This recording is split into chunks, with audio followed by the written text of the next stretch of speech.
ও নজরে মুরব্বিয়ান গণেরা, হযরতে ওমর নিজের গোলামকে সঙ্গে নিয়ে উটের পিঠে সাওয়ার হলেন, চড়ে বসলেন, গোলাম টানতে লাগলেন। দুইজন আছে সঙ্গে, আল্লাহর উপরে ভরসা আছে। বেরিয়ে পড়েছে হযরতে ওমর রাদিয়াল্লাহু তাআলা আনহু। রাস্তা দিয়ে হেঁটে হেঁটে যায়। বেশ কিছু দূর যাওয়ার পরে হুজুর উটের পিঠের থেকে লক্ষ্য করলেন আমার যিনি উটচালকের গা থেকে দাদ্দার দাদ্দার করে ঘাম ঝরছে। আল্লাহর নবীর সাহাবী আমিরুল মুমিনিন খলিফাতুল মুসলিমিন হযরতে ওমর রাদিয়াল্লাহু তাআলা আনহু সঙ্গে সঙ্গে আওয়াজ দিলেন, হে আমার উটচালক, হে আমার গোলাম, দাঁড়াও দাঁড়াও দাঁড়াও দাঁড়াও। কেন হুজুর দাঁড়াবো? তোমার গা দিয়ে ঘাম বের হচ্ছে, শরীর দুর্বল হয়ে গিয়েছে। ও আল্লাহর বান্দা, রেস্টের দরকার আছে। উটটা দাঁড় করাও। উট দাঁড় করানোর সঙ্গে সঙ্গে ফারুকে আজম উটের পিঠ থেকে লাফ মেরে নিচে পড়লেন। হুজুর বললেন, ও আমার গোলাম, এবার তুমি কি উটের উপরে বসো, আমার জায়গায় তুমি বসো, আর আমি উটের লাগাম ধরে টানতে টানতে যা। জোরে হবে। এটাকে কি বলা যাবে? নেতা। কথা বলে না। যে মজদুরের পরিশ্রমের মর্যাদা বোঝে, এই তো প্রকৃত মানুষ। কথা বলে না।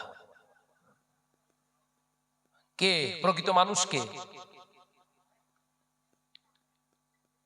যারা মানুষ না, এরা আবার নেতা হয় কোত্থেকে? হযরতে ফারুকে আজম ওপর থেকে নিচে নেমে উটের লাগাম ধরে নিজে হেঁটে হেঁটে যাচ্ছে, আর গোলাম এখন কোথায়? উটের উপরে। একবার সুবহানাল্লাহ বলেন। ইসলাম ইসলাম।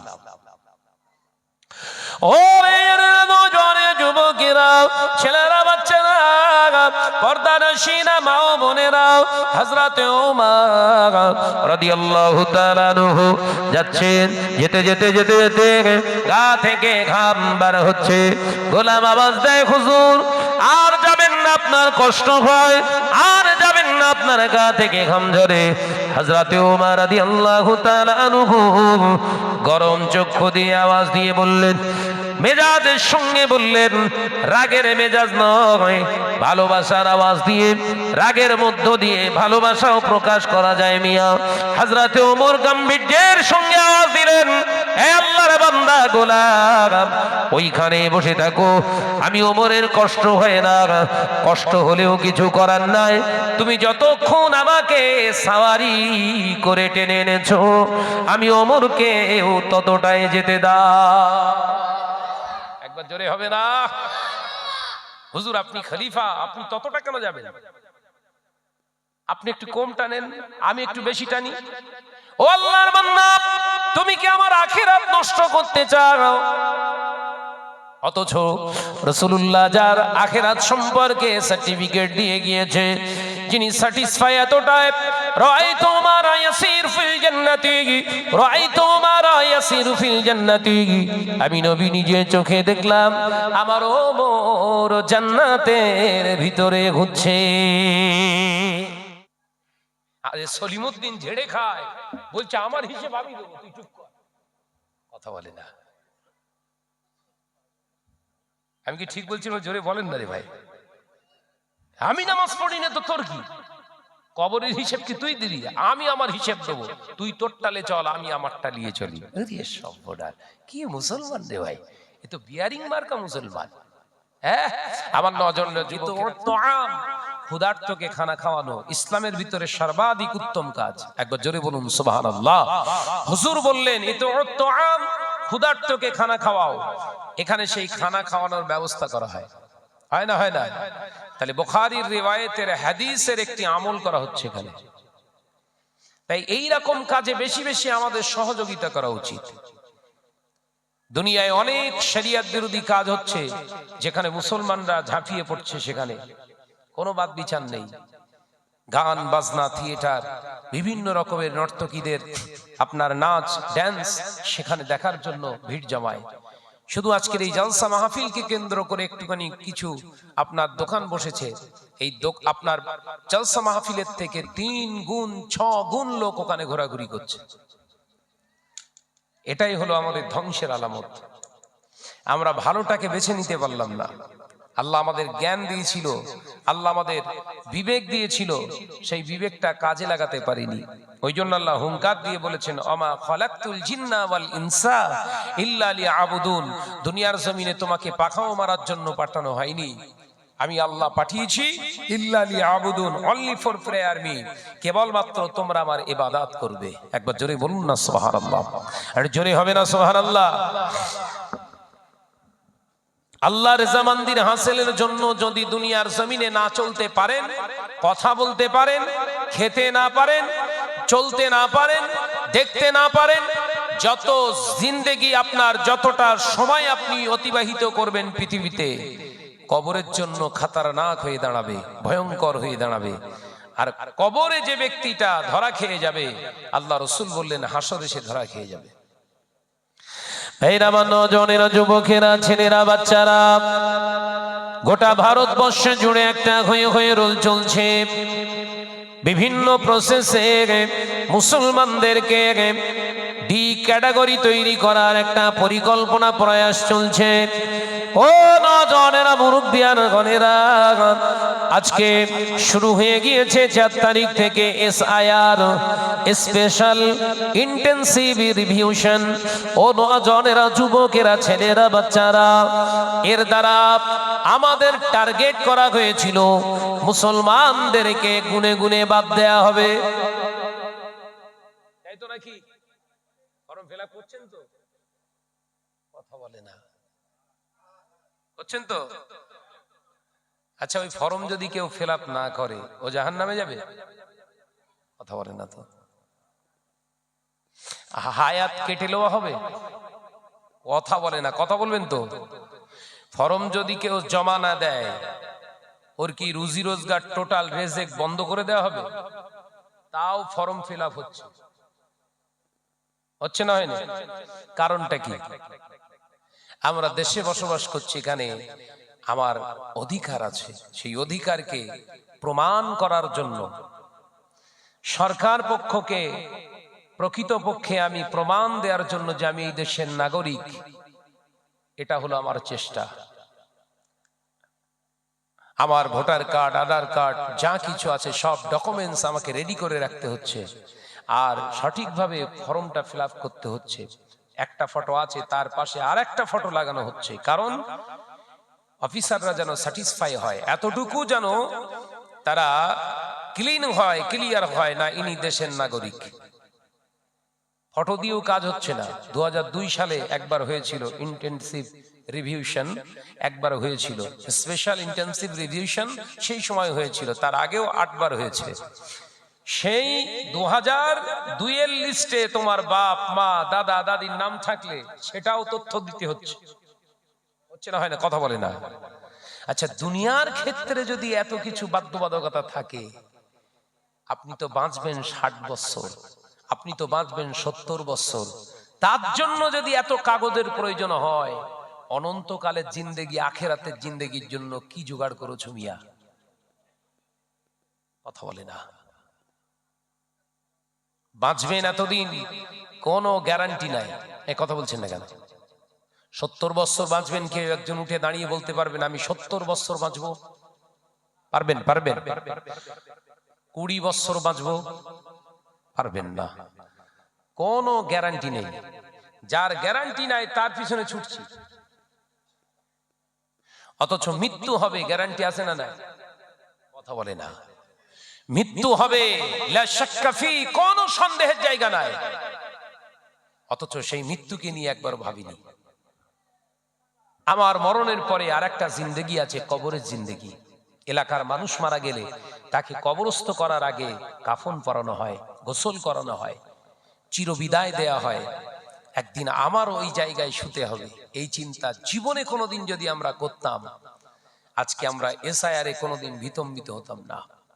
কারণ আমরা জানি এর থেকে বড় এসআইআর, এর থেকে বড় এনআরসি, এর থেকে বড় যদি কিছু থেকে থাকে সেটা অ্যাকশন শুরু হবে কবর থেকে।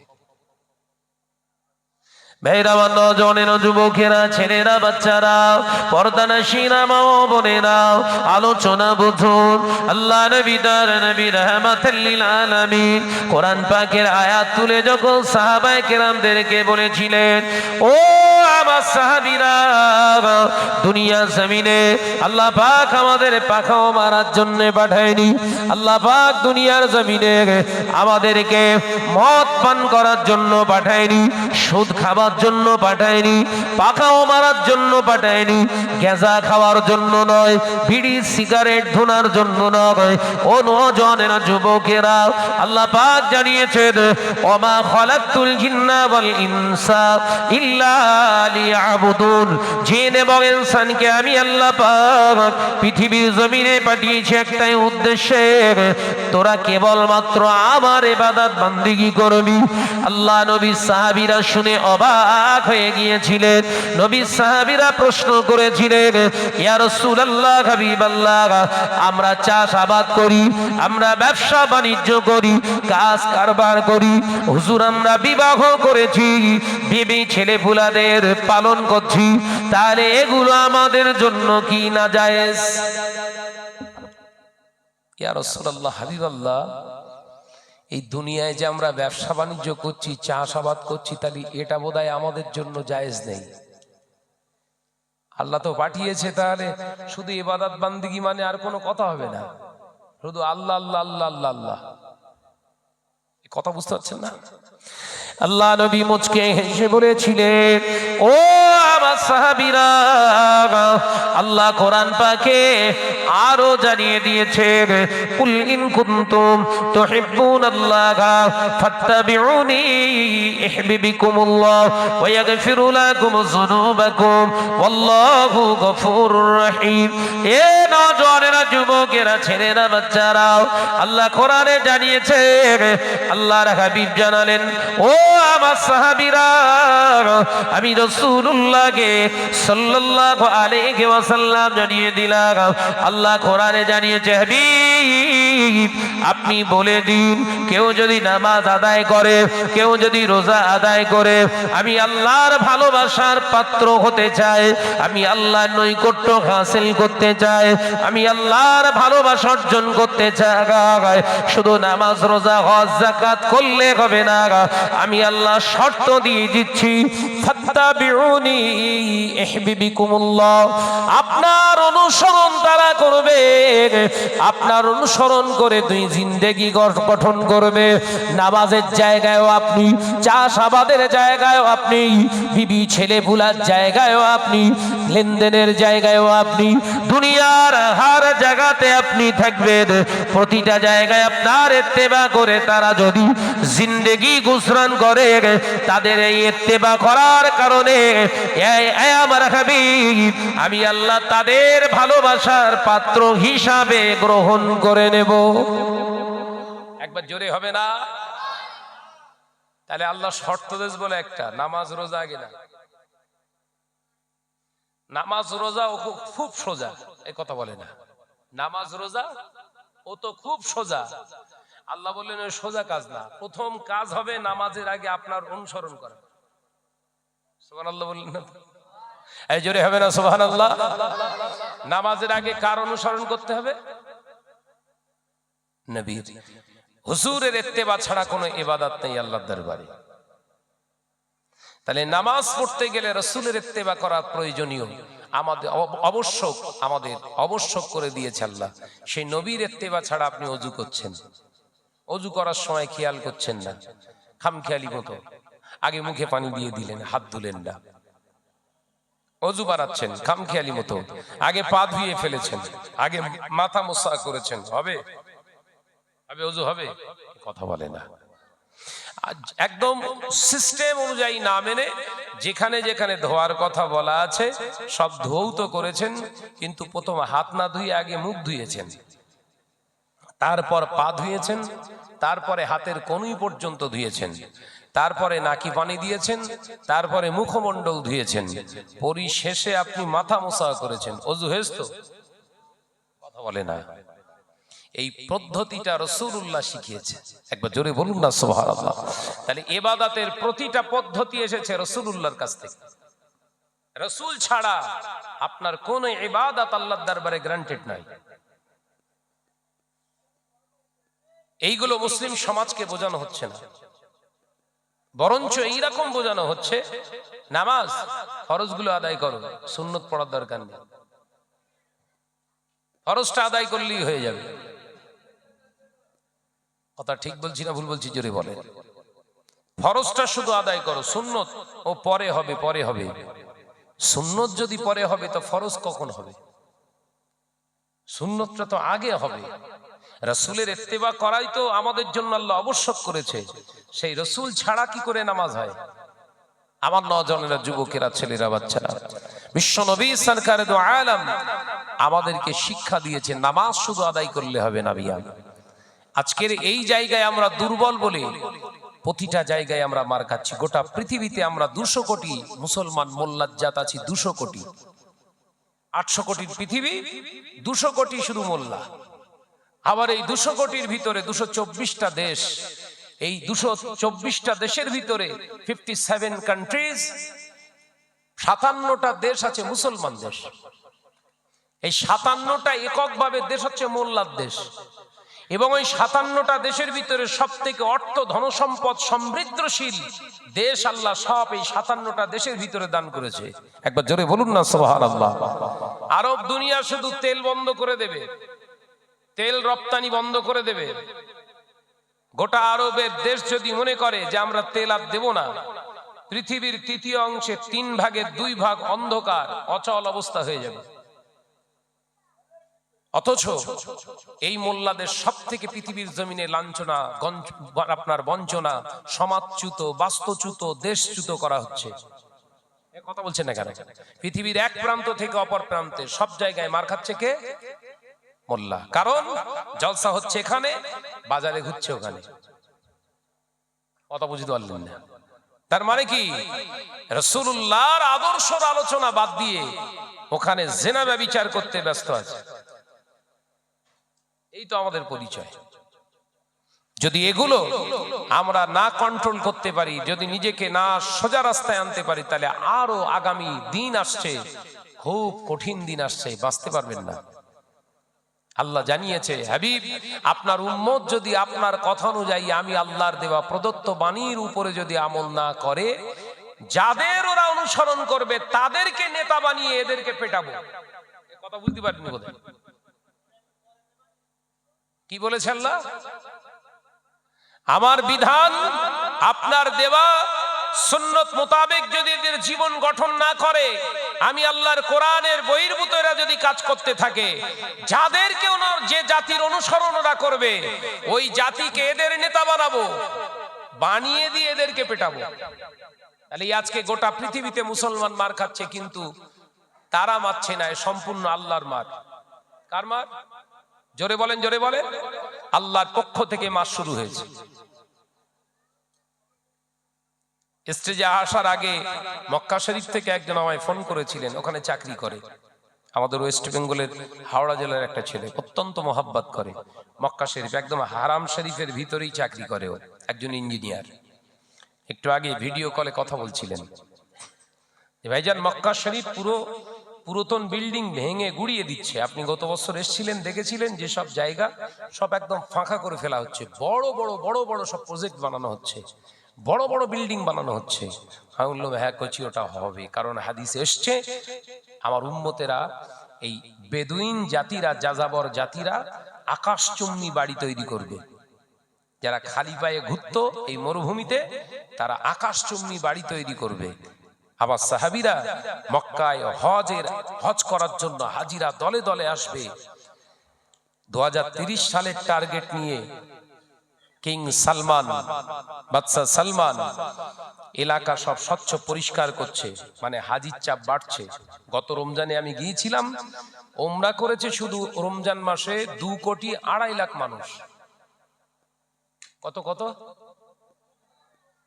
2 কোটি 2.5 লক্ষ মানুষ শুধু উমরা করেছে রমজান মাসে। গত রমজানের কথা বলছি, তার আগের রমজানে ছিলাম 1,47 লক্ষ মানুষ ছিল।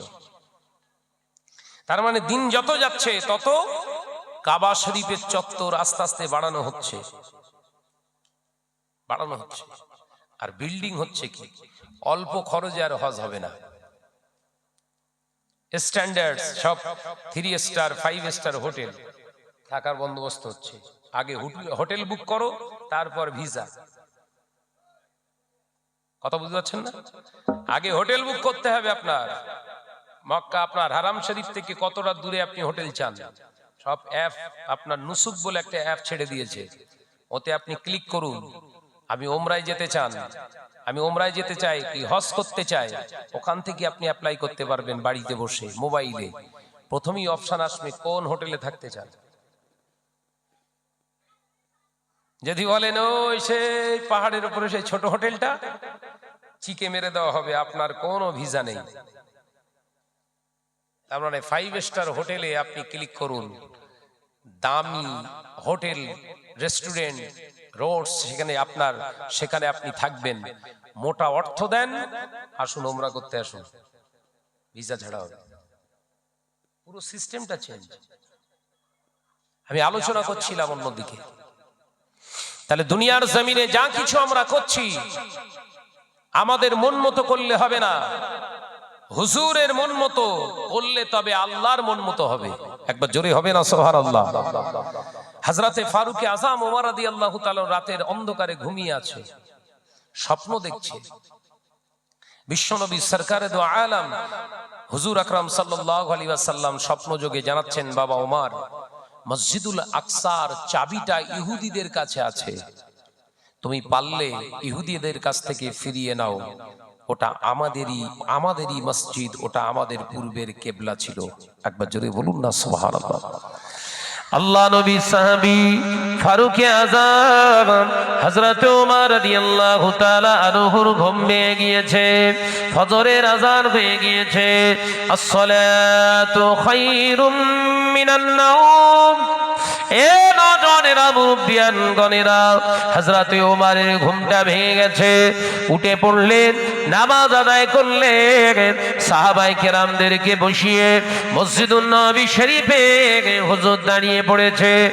ও মুসলমানেরা, ও আমার নবী পাকের সাহাবীরা, ও কলেমা পড়নেওয়ালা ভাইরা, আমি ওমর ইবনুল খাত্তাব আপনাদেরকে জানাচ্ছি, আমরা একবার জোরে বলেন না, আমাদের ওয়াকফ সম্পত্তি দখল হচ্ছে। দিন কত হু হু করে আন্দোলন চললো, আর যেই বলেছে, দিদি কি বলেছে, এখানে আন্দোলন হলে আমি সব থেকে বড় শত্রু, হুজুররা সব শুয়ে পড়েছে। কথা বলছেন এখানে, তৈরি করে বলছি বোধ হয়। কবে থেকে আন্দোলন বন্ধ হয়েছে? শামশেরগঞ্জে মিটিং এ বক্তব্য দিতে দিতে যেই বলল পশ্চিমবঙ্গে কোনো আন্দোলন হবে না ওয়াকফ অ্যামেন্ডমেন্ট বিলের বিরুদ্ধে, এখানে যদি আন্দোলন হয় তাহলে সব থেকে বড় শত্রু হব আমি। কেন, তুমি চুরি বেশি করোস নাকি? কথা বলছেন এখানে। যত দাড়িওয়ালা টুপিওয়ালা হুজুর সেজে যারা সামনের পজিশনে, একদম জান দিয়ে দেবো, ওমর ইবনুল খাত্তাবের বংশধর, সালাউদ্দিন আইয়ুবীর বংশধর, আমাদের গায়ে বইছে, আমরা কাউকে ছেড়ে কথা বলবো না, আমরা শেরে খোদা আলীর বংশধর উত্তরসূরি। বড় বড় ভাষণ দিয়েছিল, সেই ভাষণ দেওয়ালা দাঁড়িয়ে গেল, সে খুঁজে পাওয়া যাচ্ছে তার গা? কথা বলে না কেন? আসলে হুজুর তেল মারা হুজুর। কথা বুঝতে পারেননি বলে, ওই একবার বলেছে চলবে না, ওটাই হলো শরিয়ত। মসজিদ যা পারে হোক গে যা, মাদ্রাসা যা পারে হোক গে যা, দিদি বলেছে কোনো কথা হবে না। জুতো পেটা কেন খাচ্ছি বুঝতে পারছেন না নাকি? আলোচনা মাথায় ঢুকছে? ইমান বিকিয়ে দিয়ে মুসলমান সেজে ঘুরছি। ও বেজানেরা, নজনের যুবকেরা, ছেলেরা, বাচ্চারা, পর্দানশীরা, মা বোনেরা, আল্লাহ নবী সাহাবী হযরতে ফারুক আযম ওমর রাদিয়াল্লাহু তাআলা আনহু যখন এই কথা বললেন, আল্লাহ নবী সাহাবীরা দাঁড়িয়ে গিয়েছে। হযরতে ফারুক আযম হযরত ওমর ইবনুল খাত্তাব রাদিয়াল্লাহু তাআলা আনহু বললেন, ও নবী পাকের বীর পুরুষ সাহাবী খালিদ বিন ওয়ালিদ, আপনি দাঁড়িয়ে যান, আমি আপনাকে 10,000 মুসলমান সৈন্যের সেনাপতি হিসাবে নিয়োগ করলাম। 10,000 মুসলমান যাবে কোথায়?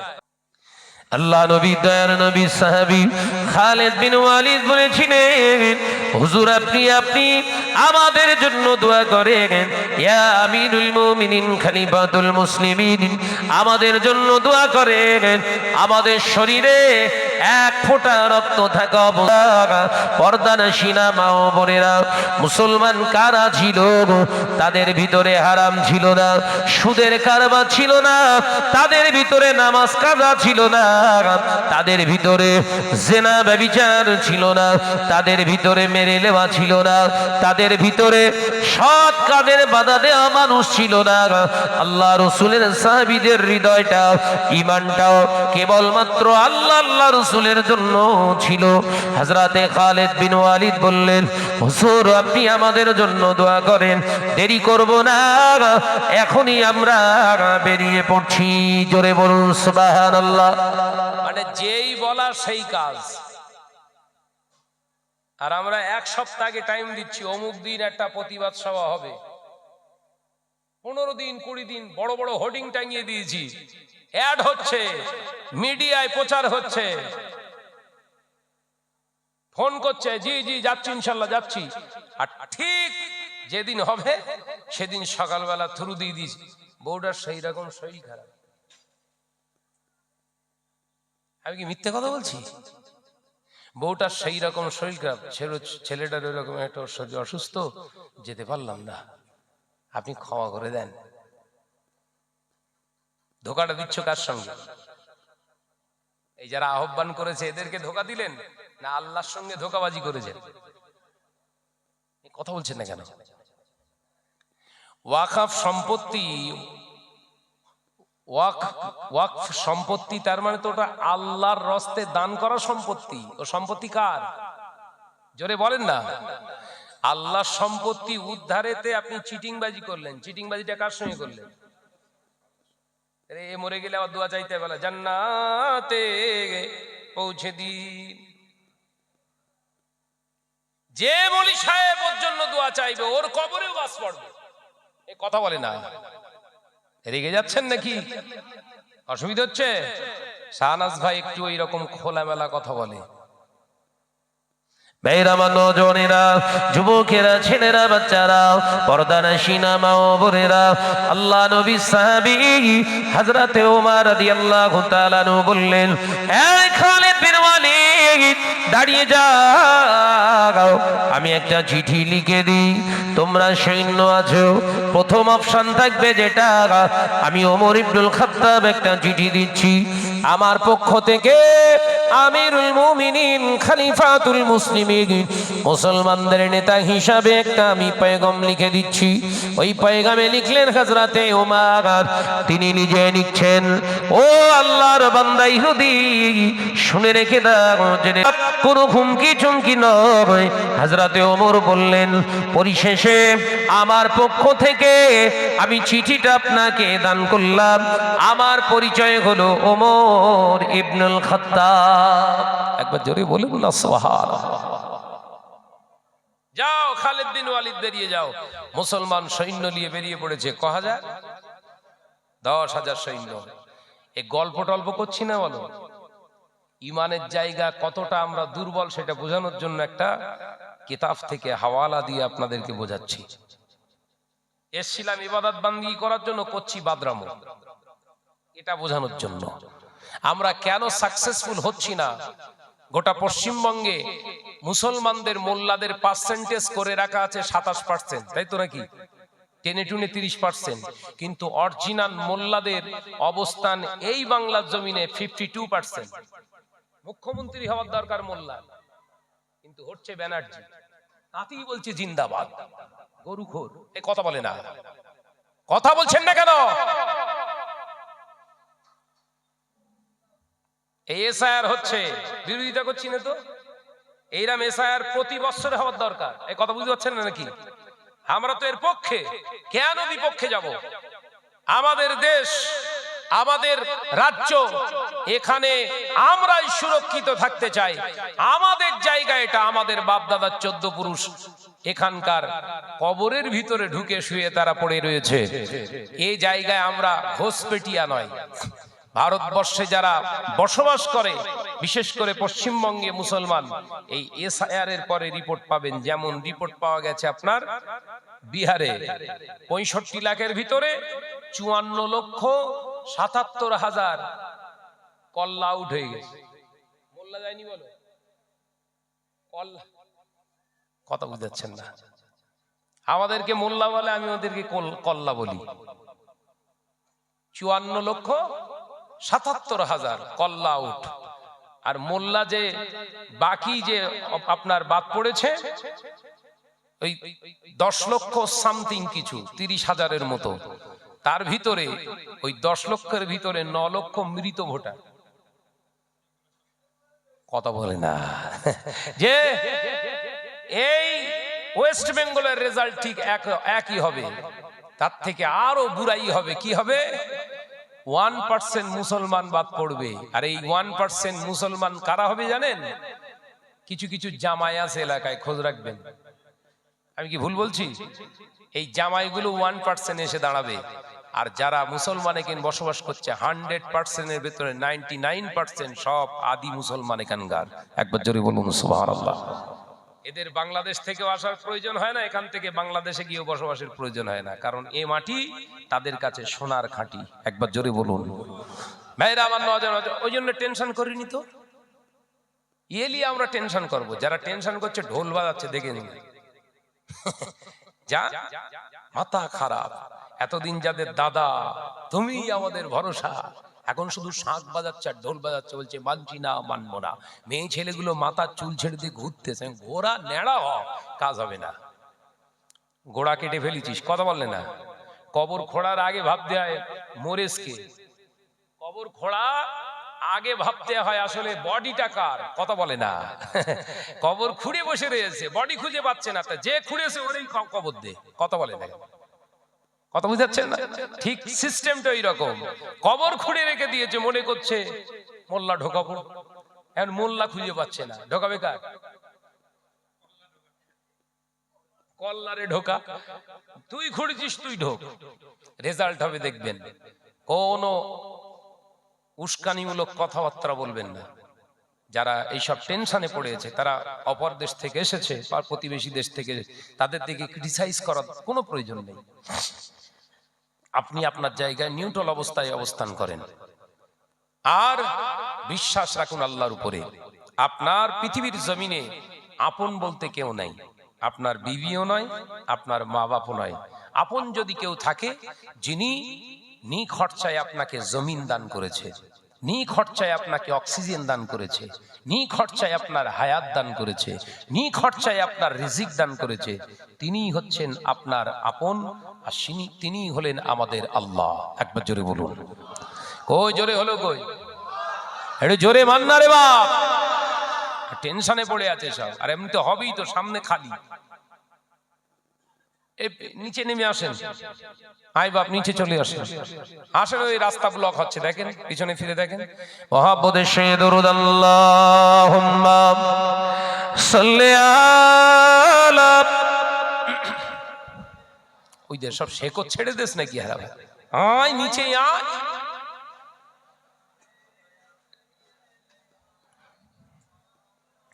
নিচে আসেন, নিচে আসেন, শিগগিরই নিচে আসেন। সালাম তোমাকে হাজারো সালাম হে আমার নবী আকরাম, সালাম তোমাকে হাজারো সালাম হে আমার নবী আকরাম, হে আমার নবী আকরাম, হে আমার নবী আকরাম। চিরোন্নত দিন ইসলাম, চিরোন্নত দিন ইসলাম তোমার সিলায় আমরা পেলাম। জোরে বলবেন না, ওই জোরে হলো না। হে আমার নবী আকরাম, হে আমার নবী আকরাম। আল্লাহুম্মা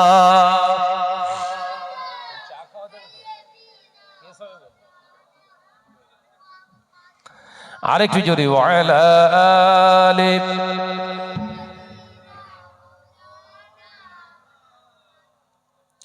পথঘারা নদী গতির ধারায় সুরভিত হয় তোমারই ছোঁয়ায়।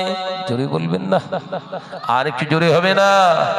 পথঘারা নদী গতির ধারায় সুরভিত হয় তোমারই ছোঁয়ায়। হে আমার নবী আকরাম, হে আমার নবী আকরাম, সালাম তোমাকে হাজারো সালাম হে আমার নবী আকরাম। আধারের কালো তোমার আলোয় তারারা সকলে পিছু হেঁটে যায়। জোরে বলবেন না, একটু জোরে বলেন না। হে আমার নবী আকরাম, হে আমার নবী আকরাম, সালাম তোমাকে হাজারো সালাম হে আমার নবী আকরাম। আল্লাহুম্মা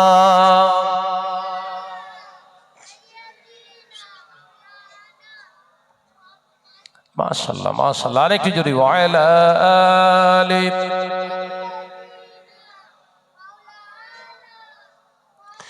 ও নওজওয়ানেরা, মুরব্বিয়ান গণেরা, হযরতে খালিদ বিন ওয়ালিদ 10,000 সৈন্য সঙ্গে ওমর ইবনুল খাত্তাবের চিঠিটা নিয়ে আগে বাড়তে লাগলেন।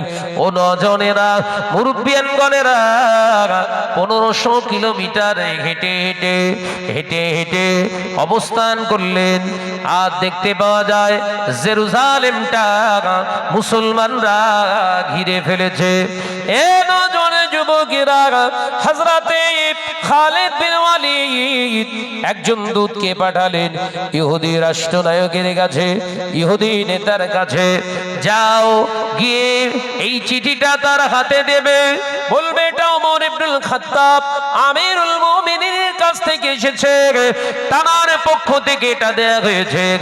এটা যদি গ্রহণ তুমি না করো তাহলে আমরা অস্ত্র ধারণ করতেও বাধ্য হব। তবে মনে রেখে দিও, আমরা সেই জাতি যেটা লক্ষ্য করি, লক্ষ্য ভ্রষ্ট আমরা হই না। আমাদের লক্ষ্য যতক্ষণ না অর্জিত হয়, এ জাতি মুসলমান কখনো পিছু হাঁটে না। দেখেছেন, মুসলমান লক্ষ্য ভ্রষ্ট হয় না। আর এখনকার হুজুর আমরা শুয়ে পড়িস, এ দুটো মুসলমান এক হলো, কথা বলে না, এ দুটো এক হলো। ওই জন্য বলি হাইব্রিড হুজুর ভর্তি হয়ে গেছে। হাইব্রিড, এই হাইব্রিডের জন্য মুসলিম সমাজ সব থেকে ক্ষতিগ্রস্ত হয়। ওই জন্য সময় সময় ভাবি ঘর থেকে আর ফাঁকাই বেরোবো, জলসা জুলুস পুরো বন্ধ করে দেবো, দিয়ে যতটুকু জমি জায়গা চাষাবাদ করি, ও দরকার নেই। কারণ আমি স্টেজে ওটা মানে ধোঁয়া উঠবে, কথা বুঝতে পারেননি? মুখ ফটকা মানুষ তো কথা বলছেন না কেন? আর ঠিক গিয়ে ডবগা ঠিক মাথায় গিয়ে পড়বে, আর তখনই বলবে হুজুর আমার বিরুদ্ধে ওয়াজ করছে। কথা বুঝতে পারছেন না? নেতা, মুসলমানদের নেতা কে হবে, আদর্শ ফলো করা উচিত। বিশ্বনবী সরকার দু আলম হুজুর আকরাম সাল্লাল্লাহু আলাইহি ওয়াসাল্লামের সাহাবী খালিদ বিন ওয়ালিদ চিঠিটা দিয়ে পাঠালেন ইহুদি নেতার কাছে, লিডারের কাছে। চিঠিটা যাওয়া মাত্রই চিঠিটা খোলার আগে বললেন, আমরা যুদ্ধ চাই না। একবার জোরে বলুন না, একবার জোরে হবে না? আমরা যুদ্ধ চাই না। চিঠিটা পড়লেন, চিঠিটা পড়ে হাত থরথর করে কাঁপছে। ইহুদি লিডারের হাত থরথর করে কাঁপছে। তার কারণ হলো এমন একজন ব্যক্তির নাম চিঠির নিচে লেখা হয়েছে ইতি ওমর ইবনুল খাত্তাব, যে ওমরের দেখে শয়তান পালিয়ে যায়। ওমরকে দেখে শয়তান পালায়, এত বড় মুসলমান, আর আমরা যে রাস্তা দিয়ে যাই শয়তান শুয়ে থাকে। ভুল বলতিস বোধহয়। আজকে এই রাস্তায় জলসায় আসবো, শয়তান সব শুয়ে আছে, বুক পেতে দে, হুজুর আসছে, একটুখানি পায়ের ধুলো নিতেই হবে। আমরা যদি হুজুর হয়ে শয়তানের হুজুর হই, তাহলে ওর থেকে বড় না ছোট? কথা বলে না। যে ওই জন্য বেশভূষা দেখে লাভ নাই, ভেতরে কি মাল মশলা আছে ওইটা দেখাও। কথা বলে না।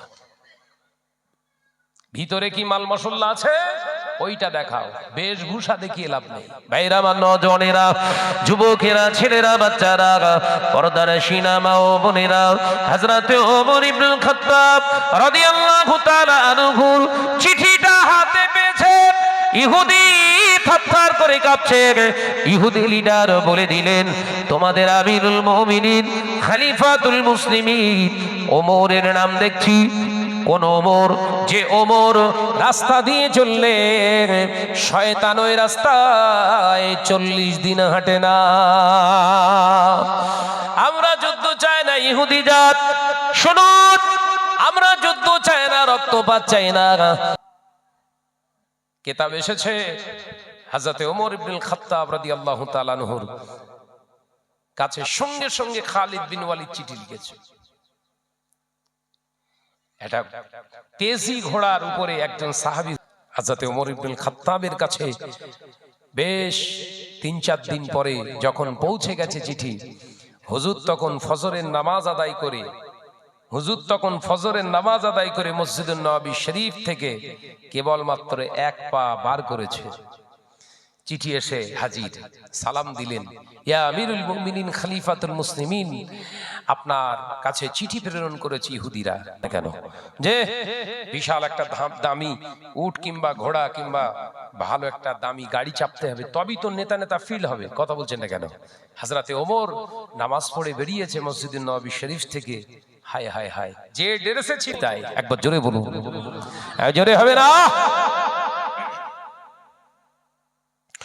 ও নজরে যুবকেরা, ছেলেরা, বাচ্চারা, পর্দার শিনা মা বোনেরা, হযরত ওমর ইবনুল খাত্তাব যখন যাবার নিজে মনস্থির করলেন, সঙ্গে সঙ্গে মুসলমানরা বললেন, ও আমাদের খলিফা, আপনি একা যাবেন না, 1500 কিলোমিটার রাস্তা। ইহুদি জাতি বড় চতুরবাদ, তারা হয়তো আপনাকে মাঝ রাস্তায় উপরে অ্যাটাক করতে পারে। ইয়া আমিরুল মুমিনিন খলিফাতুল মুসলিমিন, আপনাকে আমরা একা ছেড়ে দিতে পারি না।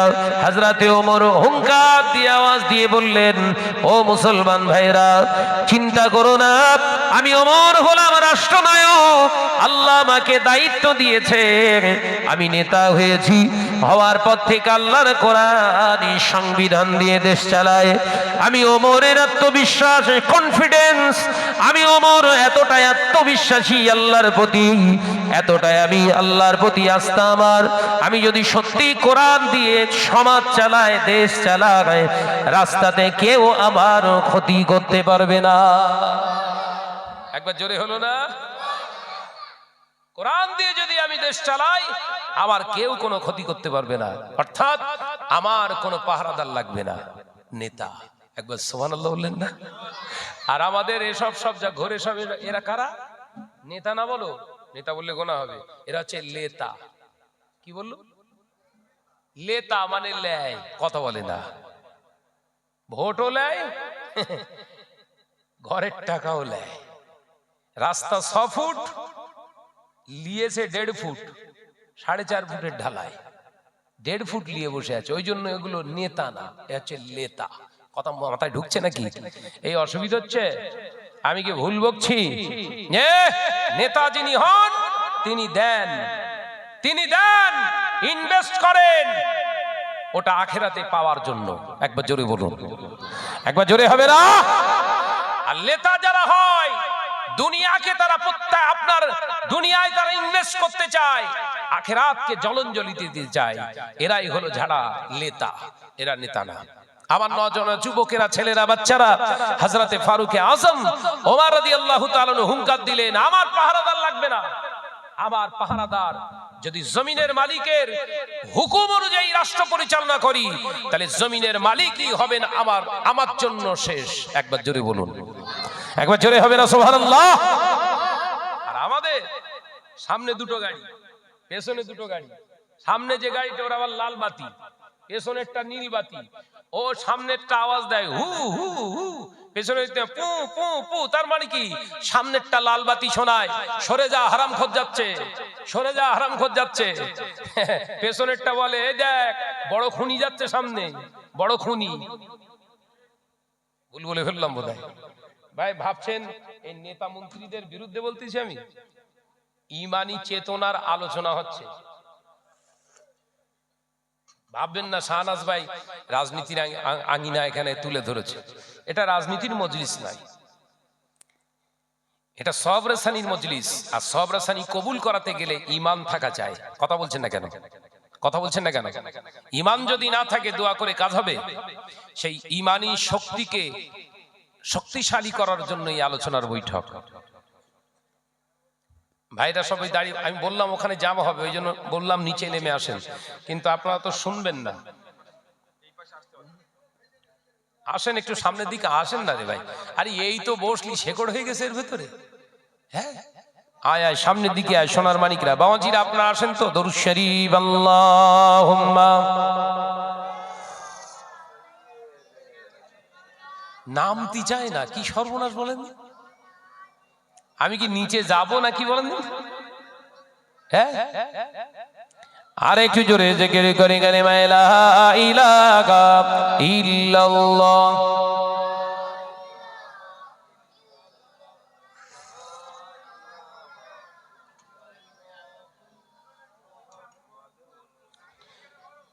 জোরে জোরে লা ইলাহা ইল্লাল্লাহ, লা ইলাহা ইল্লাল্লাহ। মুহাম্মাদুর রাসূলুল্লাহ, আল্লাহুম্মা সাল্লি আলা।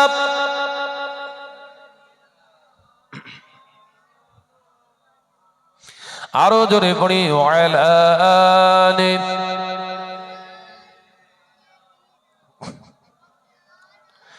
ও নজরে মুরব্বিয়ান গণেরা, হযরতে ওমর নিজের গোলামকে সঙ্গে নিয়ে উটের পিঠে সাওয়ার হলেন, চড়ে বসলেন, গোলাম টানতে লাগলেন।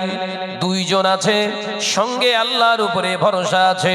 বেরিয়ে পড়েছে হযরতে ওমর রাদিয়াল্লাহু তাআলা আনহু। রাস্তা দিয়ে হেঁটে হেঁটে যায়। বেশ কিছু দূর যাওয়ার পরে হুজুর উটের পিঠের থেকে লক্ষ্য করলেন আমার যিনি উট চালকের গা থেকে দাদ্দার দাদ্দার করে ঘাম ঝরছে। আল্লাহর নবীর সাহাবী আমিরুল মুমিনিন খলিফাতুল মুসলিমিন হযরতে ওমর রাদিয়াল্লাহু তাআলা আনহু সঙ্গে সঙ্গে আওয়াজ দিলেন, হে আমার উট চালক, হে আমার গোলাম, দাঁড়াও দাঁড়াও দাঁড়াও দাঁড়াও। কেন হুজুর দাঁড়াবো? তোমার গা দিয়ে ঘাম বের হচ্ছে, শরীর দুর্বল হয়ে গিয়েছে।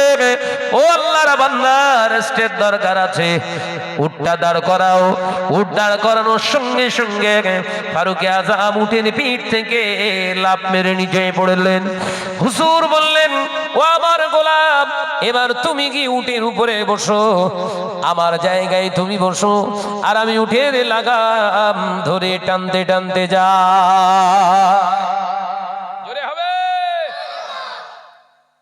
এটাকে কি বলা যাবে? নেতা। কথা বলে না।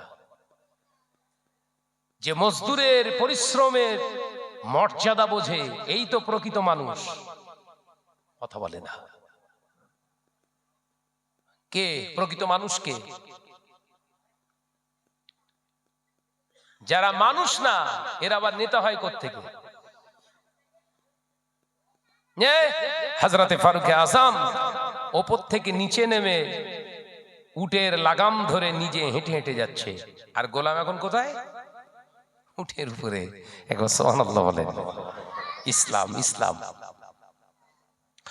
ও যুবকেরা, ছেলেরা, বাচ্চারা, পর্দানশীনা মা ও বোনেরা, হযরতে ওমর রাদিয়াল্লাহু তাআলা আনহু যাচ্ছেন। যেতে যেতে যেতে যেতে গা থেকে ঘাম বার হচ্ছে।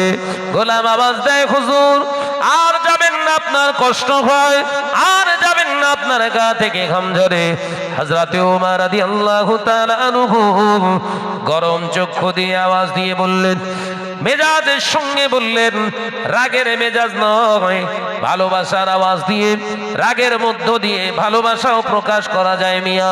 হযরতে ওমর গাম্ভীর্যের সঙ্গে আওয়াজ দিলেন, হে আল্লাহর বান্দা গোলাম, ওইখানে বসে থাকো, আমি ওমরের কষ্ট হয় না, কষ্ট হলেও কিছু করার নাই, তুমি যতক্ষণ আমাকে সাওয়ারি করে টেনে এনেছো, আমি ওমরকে ততটাই যেতে দাও। একবার জোরে হবে না? হুজুর আপনি খলিফা, আপনি ততটা কেন যাবেন? আপনি একটু কম টানেন, আমি একটু বেশি টানি। ও আল্লাহর বান্দা, তুমি কি আমার আখিরাত নষ্ট করতে চাও? অথচ রাসূলুল্লাহ যার আখিরাত সম্পর্কে সার্টিফিকেট দিয়ে গিয়েছে, যিনি স্যাটিসফাই এতটাই, রাআইতু মা ইয়াসির ফিল জান্নাতি, রাআইতু মা ইয়াসির ফিল জান্নাতি, আমি নবী নিজে চোখে দেখলাম আমার ওমর জান্নাতের ভিতরে ঘুরছে।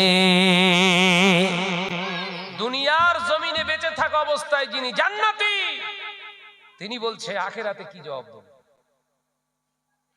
আরে সলিমউদ্দিন ঝেড়ে খায়, বলছে আমার হিসেব আমি দেবো, তুই চুপ কর। কথা বলে না। আমি কি ঠিক বলছি? জোরে বলেন না রে ভাই। আমি নামাজ পড়ি না তো তোর কি? কবরের হিসেব কি তুই দিবি? আমি আমার হিসেব দেবো, তুই তোর টালে চল, আমি আমারটা নিয়ে চলি। কি মুসলমান রে ভাই, এ তো বিয়ারিং মার্কা মুসলমান। হ্যাঁ, আমার নজনরা যুবকেরা, ছেলেরা, বাচ্চারা, ফারুক আযম আবার হাঁটতে লাগলেন। গোলাম কোথায়? নজনের যুবকেরা ঠিক সম পরিমাণে স্থান নিয়ে নিলেন। হঠাৎ হযরতে ওমরের গোলাম আবার চিৎকার মেরে আওয়াজ দিলেন, হুজুর আমার বড় কষ্ট হয়, আপনি আসুন উপরে এসে বসুন। হযরতে ওমর আবার ছেড়ে দিয়ে উপরে বসলেন। গোলাম আবার টানতে টানতে নিয়ে যায়। আবার কিছু দূর যাবার পরে হযরতে ওমর লক্ষ্য করলেন উট চালকের পা যেন আর বইছে না। হযরতে ওমর রাদিয়াল্লাহু তাআলা আনহু বললেন, দাঁড়াও ভাই, হে আল্লাহর বান্দা গোলাম, দাঁড়িয়ে যাও, আর আগে বাড়াবে না, আর আগ বাড়াবে না, দাঁড়িয়ে যাও। হযরতে ওমর রাদিয়াল্লাহু তাআলা নিচে নেমে এলেন, গোলামকে নিজে হাতে করে উপরে তুলে দিলেন, নিজে এবার উট চালক হয়ে গেলে এগিয়ে নিয়ে যেতে লাগলেন। যেতে যেতে যেতে যেতে দু-চার দিন পেরিয়ে গিয়েছে।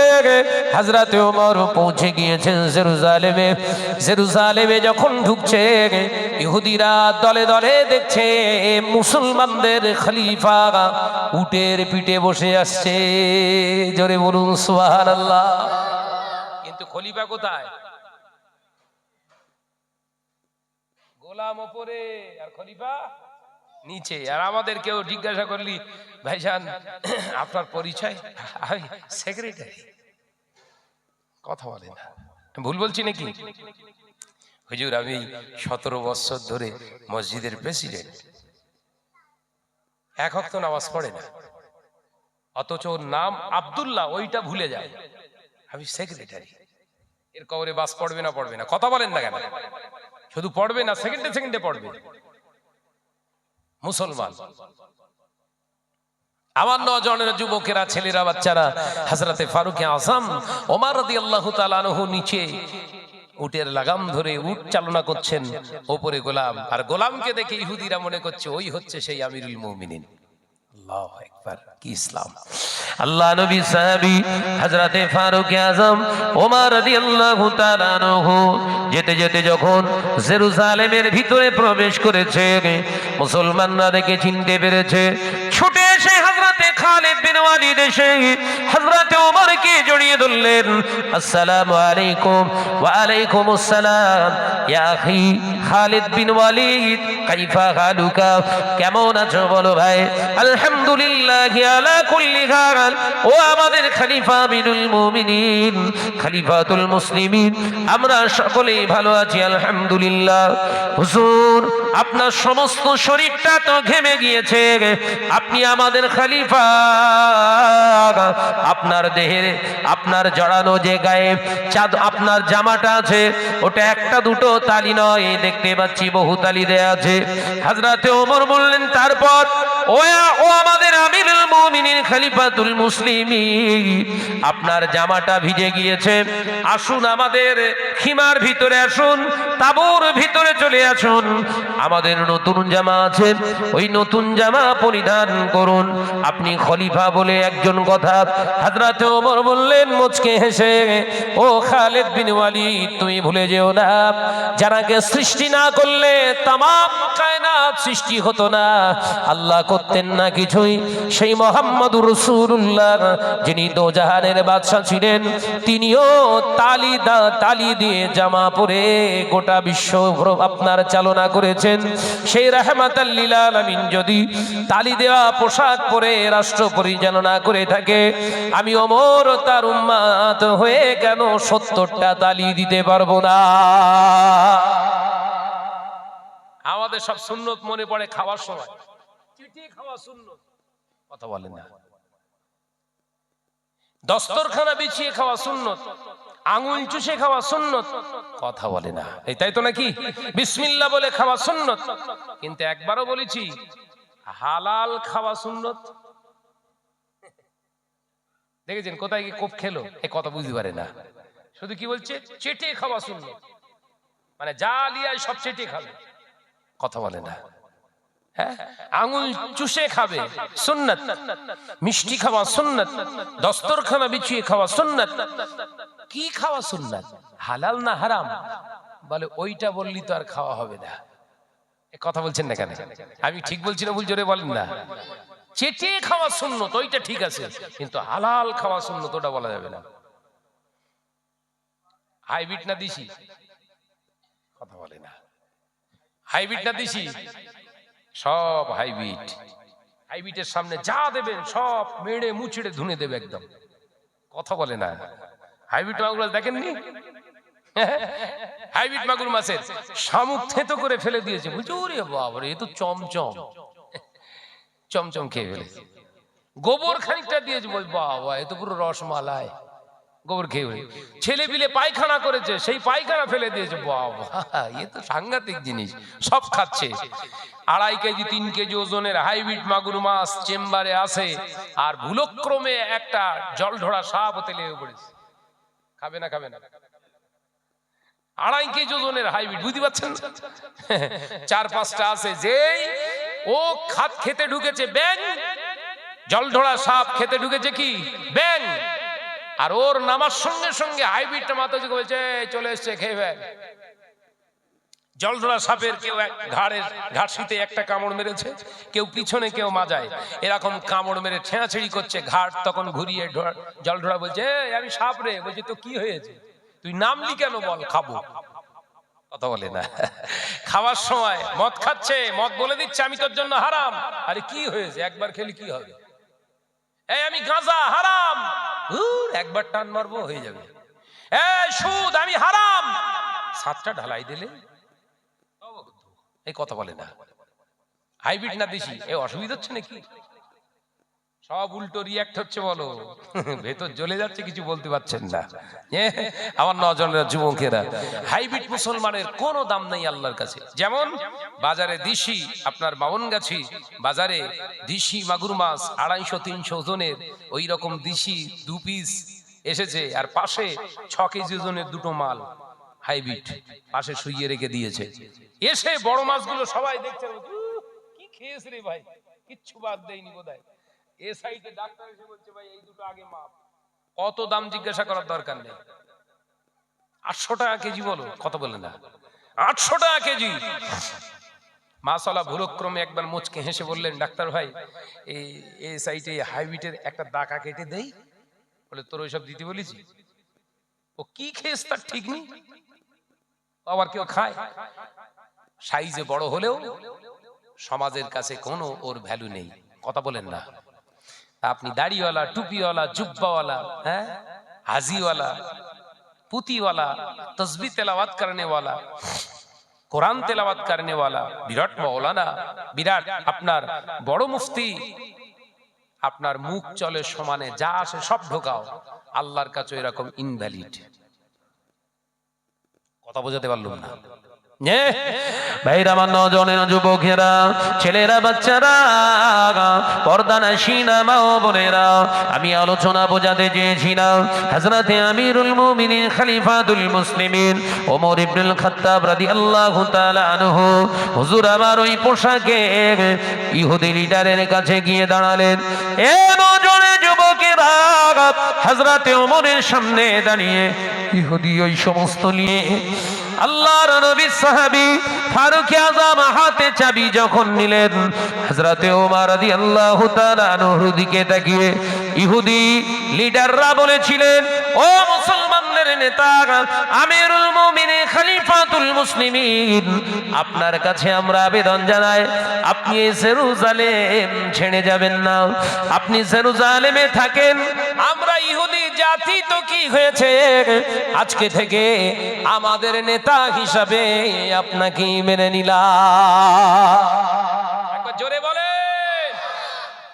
আর আমাদের যে কটা মুসলমান সব নেতা ঘুরছে, এদের দেখলি মুসলমানরা আগে গেলই, কথা বলে না কেন? গালাগালি করে না, করে না? তার কারণটা কি? কিতনা যে সর্বনাশ করেছে তার ঠিক নেই, কি সর্বনাশ করে রেখেছে তার ঠিক নেই।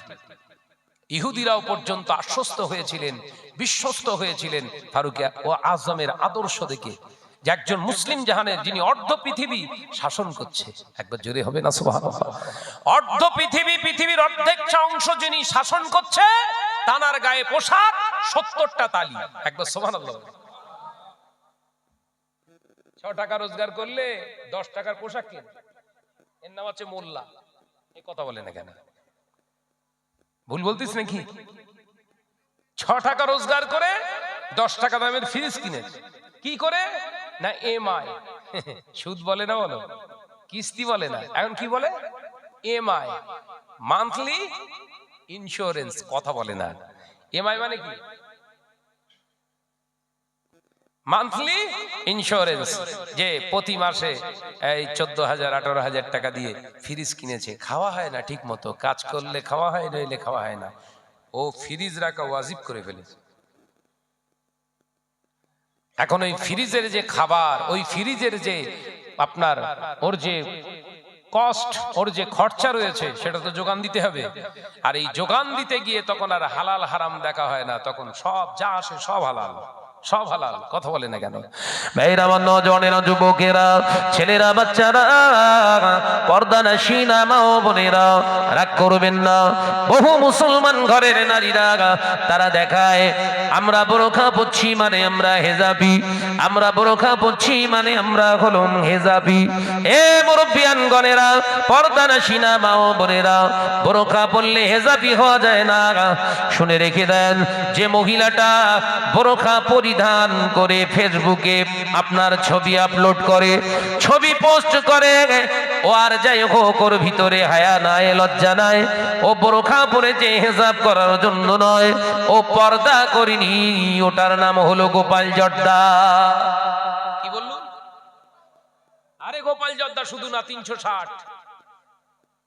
কত বললো? গোপাল জর্দা যারা খায়, ওদের গায়ের পাশ থেকে গেলে একটা খুশবু পাওয়া যায় না, যায় না? এরা বোরখা পরে মাথায় লাইট দেয়, এরা বোরখা পরে মাথায় লাইট দেয়, তার মানে খুশবু ছড়ানোর চেষ্টা করছে, খরিদ্দার টানার। কথা বলে না, কি টানার? গাল দিচ্ছে বলো সব, এবার দেখে যায়। বোরখা পরে যে মেয়েটা সেলফি তোলে, বোরখা পরে যে মেয়েটা পার্কে ঘোরে, বোরখা পরে যে মেয়েটা বাজার করে, বাজারে যায়, ঘোরাঘুরি করে, অবৈধভাবে আপনার পুরুষদের সঙ্গে অবাধ কথাবার্তা বলে, এরা আজ যাই করুক পর্দা করে নিয়ে এদের কাছে যেটা আছে এটার নাম হলো গোপাল জর্দা। সারা জীবনে ভুলবেন? জোরে বলেন। আল্লাহ পাক এই সমস্ত আহিয়াতি কাজ থেকে আমার মুসলিম কওমকে আল্লাহ আপনি হেফাজত করেন, বলুন আমিন। আর একটু জোরে বলি আল্লাহুম্মা আমিন। ভাইরা, আমার নওজওয়ানেরা, যুবকেরা, হযরত হাবিবুল্লাহকে, নবী জনাবে মুহাম্মদুর রাসূলুল্লাহকে সাল্লাল্লাহু আলাইহি ওয়াসাল্লাম পাক জবানে জানিয়ে দিলেন, বাবা সাহাবীরা, গোটা দ্বারা হবে না, কিন্তু আমি রাসূলুল্লাহ জানিয়ে দিলাম একজন মুসলমানের আবির্ভাব ঘটবে, আমার বংশ থেকে একজন মুসলমান আবার পৃথিবীর জমিনে আসবে, নাম তার হযরত ইমাম মাহদী, আমার নামে নাম হবে। ও আমার সাহাবীরা, ওই একজন মুসলমান, ওই জন্য 100 কোটি ডুপ্লিকেটের চেয়ে একটা সলিড ভালো। 100 কোটি ডুপ্লিকেটের চেয়ে একটা সলিড ভালো। সলিড হওয়ার চেষ্টা করেন। আলোচনা করতে করতে এটাই বোঝাতে চেয়েছিলাম, দুনিয়ার জমিনে পাখাও মারার জন্য আল্লাহ পাঠায়নি। দুনিয়ার জমিনে আপনার খামখেয়ালি জিন্দেগি গড়ার জন্য আল্লাহ দুনিয়ায় পাঠায়নি। আল্লাহ পরিষ্কারের জন্য জানিয়েছেন, ওমা খালাকতুল জিন্না ওয়াল ইনসা ইল্লা লিয়াবুদুন, জিন এবং ইনসানকে পৃথিবীর জমিনে পাঠানোর মূল উদ্দেশ্যই ছিল আমি আল্লাহ আমার ইবাদত বান্দিগি করা। কিন্তু তোরা ইবাদত বান্দিগি মানে বুঝেছিস শুধু নামাজ পড়া, রোজা করা, হজ করা, যাকাত দেয়া। না, এটার নাম শুধু ইবাদত নয়। ব্যবসা করবি, রাসূলুল্লাহ আমার হাবিব যেভাবে ব্যবসা করেছে, খাদিজা আম্মা জান হযরত খাদিজা রাদিয়াল্লাহু তাআলা আনহা বর্ণনা করছে, 10 জনের ব্যবসায়ী টিম পাঠালাম, সিরিয়াতে শামে ব্যবসা করলো, ব্যবসা করে ঘরে ফিরেছে। আমার মুহাম্মদুর রাসূলুল্লাহ 23 বছরের নওজোয়ান যুবক, তানার হাতেও আমি ব্যবসার দায়িত্ব দিয়েছি।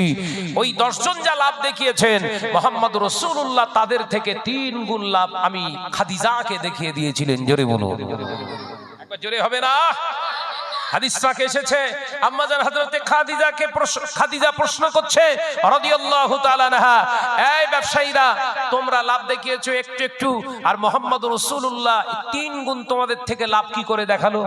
মাল তো সবার সমান দিলাম, তারপরেও তোমাদের থেকে 3 গুণ লাভ করলো কি করে? বললেন, ওটা মুহাম্মদুর রাসূলুল্লাহকে একবার জিজ্ঞাসা করেন। একবার জোরে বলুন না সুবহানাল্লাহ। তবে আমরা এতটুকুই বলতে পারি, মাল যখন আমরা বেচছিলাম একই মার্কেটেই ছিলাম, আমরা যখন মাল বেচতেছিলাম আমরা লক্ষ্য করছিলাম আমাদের সামনে যত খরিদ্দার তার থেকে 3 গুণ খরিদ্দার মুহাম্মদুর রাসূলুল্লাহর সামনে। আল্লাহ নবীকে প্রশ্ন করলেন, আম্মা জান হযরতে খাদিজা জানতে চাইলেন, আপনি কেন এত লাভ করলেন? মানুষের সঙ্গে কি মিথ্যা কথা বলেছেন? আপনি কি চিটিংবাজি করেছেন? মানুষের কাছ থেকে কি ঝেড়ে খেয়েছেন? হযরতে নবী পাক সাল্লাল্লাহু আলাইহি ওয়াসাল্লাম মুচকে হেসে বললেন, খাদিজা, ও আমার মালিক খাদিজা, শুনুন শুনুন, জেনে রেখে দিন, শুনে রেখে দিন, মুহাম্মদুর রাসূলুল্লাহ চিটিংবাজি কি জিনিস, মিথ্যা কথা কি জিনিস, ঠকানো কি জিনিস তিনি তো জানেন না। তবে এতটুকুই বলতে পারি, মাল বেচার সময় আমি আমার ভাইদের থেকে 3 গুণ লাভ রেখে মাল বিক্রি করেছি, জবান দিয়ে একটা মিথ্যা কথা বলি না। তার মানে রাসূল শেখাচ্ছে 10 টাকার মালটা 100 টাকা বিক্রি করতে পারো, লা বাআসা জায়েজান, কোন অসুবিধা নেই, তোমার জন্য জায়েজ। 10 টাকার মালটা 100 টাকা বিক্রি করো, শর্ত হলো বেচার সময় বলা যাবে না আল্লাহর কিরে আমার 90 টাকা কিনা আছে। আপনাদের অসুবিধা হচ্ছে? এইরকম সব ব্যবসা চলছে তো। 50 টাকার মাল খোদার কিরে বলছি আমার 50 টাকায়, হ্যাঁ 90 টাকা কেনা রয়েছে, তুই আমার 10টা টাকা লাভ দে, 100 টাকা দে। শরিয়ত বলছে যত লাভ করবেন, যত অর্থ কামাবেন সব হারাম। একটা মিথ্যার আশ্রয় নিয়ে যত সম্পদ দুনিয়ার জমিনে করেছেন সব হারাম। মাথায় ঢোকাতে পারলাম না বোধহয়। 30 টাকার ফুলকপি 50 টাকা বিক্রি করুন, 60 টাকা বিক্রি করুন, 70 টাকা বিক্রি করুন, বেচার সময় বলুন ভাই এই টাকা না হলে আমি দিতে পারবো না। তো বলা হলো না, হলো না, কথা বলছেন না কেন? উনি আবার পেঁচিয়ে খোদার কিরে আল্লাহর কিরে কসম বলছি আমার এই সেই কিভাবে, কথা বুঝাচ্ছেন না? হারাম। তাহলে ব্যবসা করাটাও ইবাদত শরীয়ত শেখাচ্ছে। শর্ত হলো কি? ফাত্তাবিউনির রাসূল, নবীর অনুসরণ করে তুমি ব্যবসা করবে, তোমার জন্য ওটা হালাল শুধু নয় ইবাদত হয়ে যাবে। একবার জোরে বলুন, একবার জোরে হবে না সুবহানাল্লাহ? চাষাবাদ করাটাও ইবাদত। এবার আপনার আবাদ করাটাও কি ইবাদত। চাষ করার সময় বন্ধক নেওয়া যাবে না, বন্ধক নেওয়া যাবে না। লিজ লাও। হুজুর আমার লিজ নিয়েছিলেন খাজুর বাগান, সুবহানাল্লাহ বলবেন না? এই জোরে হবে না সুবহানাল্লাহ? 3 বছরের 2 বছরের 1 বছরের চুক্তিতে এই এত টাকার বিনিময়ে আমি 1 বছর কি 2 বছর চাষ করব, টাকাও শোধ, জমিও ছেড়ে দেব। কথা বুঝতে পারছেন না? এই ইসলাম শেখায়। তাহলে চাষ করাটাও হবে ইবাদত। 3.5 বিঘে জমি বন্ধক নিলেন 1.5 লক্ষ টাকায়, 3.5 বিঘে জমি 1.5 লাখ টাকায় বন্ধক দিয়ে দিলেন বেচারা, আর আপনি বন্ধক নিয়ে নিলেন, টাকা দিলেন 1.5 লাখ টাকা, আর বগল বাজাচ্ছেন যতদিন না টাকা দিতে পারবে ততক্ষণ শুধু তুলে তুলে খাবো। আপনার জন্য হারাম। কথা বোঝাতে পারলাম না? তবে বামনগাছি আপনার এই শিকদেশপুকুরিয়া এলাকায় সব ঠিক আছে, এরা এসব করে না। আল্লাহ পাক এই সমস্ত খারাপি থেকে হেফাজত করেন। আল্লাহ পাক আমাদের সকলকে হেফাজত করেন। বলুন আল্লাহুম্মা আমিন। আরো জোরে বলি আল্লাহুম্মা আমিন। মুহাব্বতের সঙ্গে দরুদ আল্লাহুম্মা সাল্লি আলা।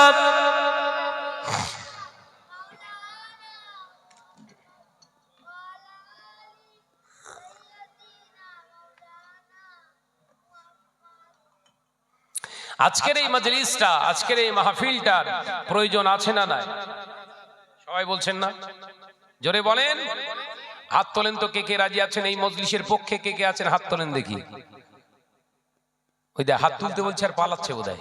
তাকবীর দেন, নারায়ে তাকবীর।